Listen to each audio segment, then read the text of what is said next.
This is Optimal Finance Daily, episode 2579, The Biggest Lie in Personal Finance by Nick Maggiulli of $dollarsandData.com.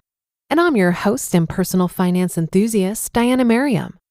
Welcome back to Optimal Finance Daily, where every day I read and offer commentary on some of the best personal finance blogs on the web in about 10 minutes or less.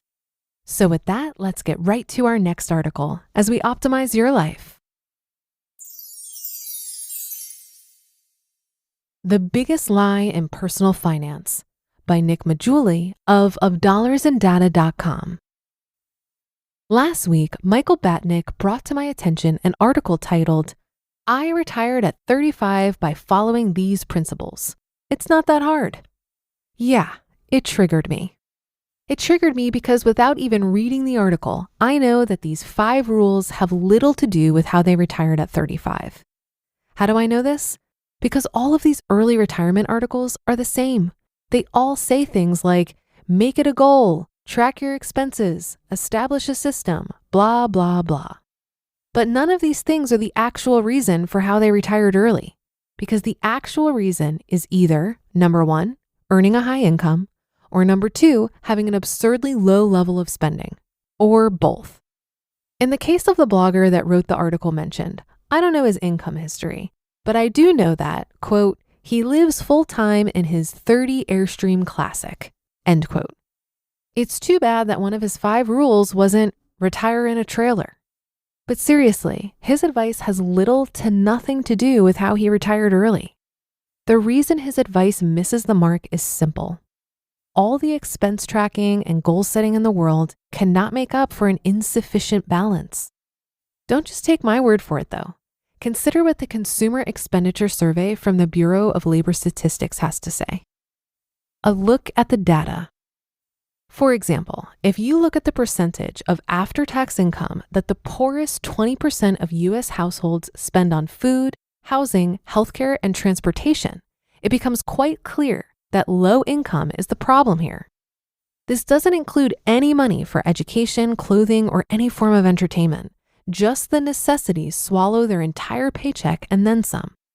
Considering that their annual after-tax income is, on average, only $11,700, it's likely that many of these individuals are younger and less experienced, such as students, than the typical American household. Because we don't know the age or household size of these income cohorts, the comparisons are not necessarily apples to apples. Despite this, the next 20% of U.S. households aren't that much better off than the bottom 20%. For example, even though the next 20% of U.S. households has an annual after-tax income about 3 times higher than the lowest 20%, at $31,200, they still spent most of their income on the necessities. Meanwhile, the highest 20% of U.S. households, with an average income of $162,000, spend only about half of their take-home pay on the basics. If we include expenses outside of the essentials, it looks like roughly half of all U.S. households spend more than they earn. This is an unfortunate reality, but one that more clearly demonstrates why so many U.S. households find it difficult to save money. They end up spending most of their pay on just the basics. The biggest lie. After seeing data like this, it's hard for me to understand how any sort of expense tracking, goal setting, or system is going to fix it. Yes, some percentage of U.S. households don't have the knowledge or habits or mindset to improve their financial situation. You can probably think of a few people like this from your personal life. But remember, N equals 1. While there are lots of people who are in financial trouble because of their own actions, there are also lots of people with good financial habits who just don't have sufficient income to improve their finances. That's why the biggest lie in personal finance is that you can be rich if you just cut your spending. And the financial media feeds this lie by telling you to stop spending $5 a day on coffee so that you can become a millionaire.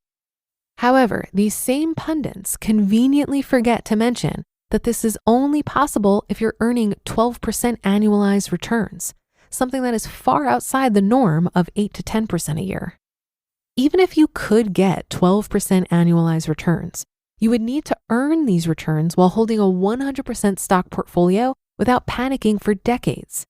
Easy in theory, but difficult in practice. This is the same financial media who writes stories about how people save money by living in a trailer, making their own dish soap, or reusing their dental floss. Yes, it's that ridiculous. But what really gets me is how these examples are provided as proof of how cutting spending can make you rich. Just think about how condescending this message is to the typical American family. The author of these posts might as well say, "See, you poor bastard, the reason you aren't financially free is because you keep buying Tide Pods." But most of us can see the trick they're playing on us. We know that they're using exceptional cases and presenting them as some sort of validation of their lie. It's run-of-the-mill financial pornography. Despite this, many of us keep reading these articles. I think we keep reading because we want to believe that there's some secret to getting rich. But as I have said before, there are no secrets. Actually, the only secret that I know to get rich is to grow your income and invest in income-producing assets. Of course, that's far easier said than done. The best way to grow your income is to increase your human capital and keep increasing it, full stop. And you don't have to learn to code either. There are many other options. For example, I saw this tweet about someone who learned 10 advanced Excel formulas on YouTube and was able to increase her income by $20,000 in just a few nights of studying. Not everyone can do every job. That is, everyone can't code, sell, empathize, etc. But I believe most people can escape poverty if they put in the work. Instead of trying to convince everyone that they can be rich, we should be trying to convince everyone that they can be not poor. Now that would be a start to undoing the biggest lie in personal finance. You just listened to the post titled, "The Biggest Lie in Personal Finance" by Nick Maggiulli of dollarsandData.com. It's no secret how important e-learning solutions are in today's dynamic business landscape. If you want any chance at keeping up, it'll be necessary for you to have innovative tools that transform workplace learning into a seamless process. That's where our sponsor Articulate comes in. Used by over 120,000 plus organizations, Articulate is a software company that specializes in e-learning tools. Their suite enables easy creation of engaging online courses, catering to individuals and organizations, delivering effective online learning experiences and training to their workplace.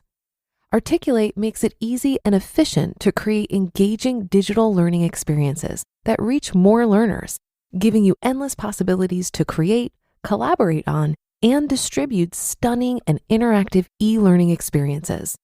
So visit articulate.com/360 to start a free 30-day trial of Articulate 360. That's articulate.com/360 to start a free 30-day trial of Articulate 360. I don't disagree with Nick here. I do feel that the mainstream media tends to share incomplete information when profiling people who retire early. And I've experienced this firsthand because a major network released a story about me. I found that their audience immediately used my story as a reason to feel bad about their own financial situation or to justify why they can't do better financially. They see that they don't have the same circumstances, income, preferences, and skills as I do. And their conclusion is that this must mean financial freedom is out of reach. For many, my story is not inspiring. It's agitating. What I wish people knew is that the specific details of my story are irrelevant because they aren't repeatable. What is replicable are the basic rules of money. I spent less than I earned. I got creative and resourceful about getting my needs met. I questioned my relationship with consumerism. I had a very simple investment strategy, and I didn't outsource my financial literacy. I also think people get irritated that the role of privilege isn't acknowledged enough in these stories.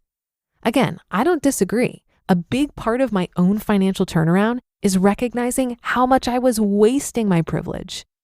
However, anyone's level of privilege is outside of their control. And a lot of what we talk about when it comes to improving your finances is focusing on the elements of your life where you can exercise some agency. Systemic poverty is a real issue. There are absolutely people that have no opportunity to increase their income or decrease their expenses. But the content we're talking about here is directed at people who could do better, but are choosing not to. And that's another edition of Optimal Finance Daily. Thank you for listening, and I'll be back with you tomorrow with another post. So I'll see you there where your optimal life awaits.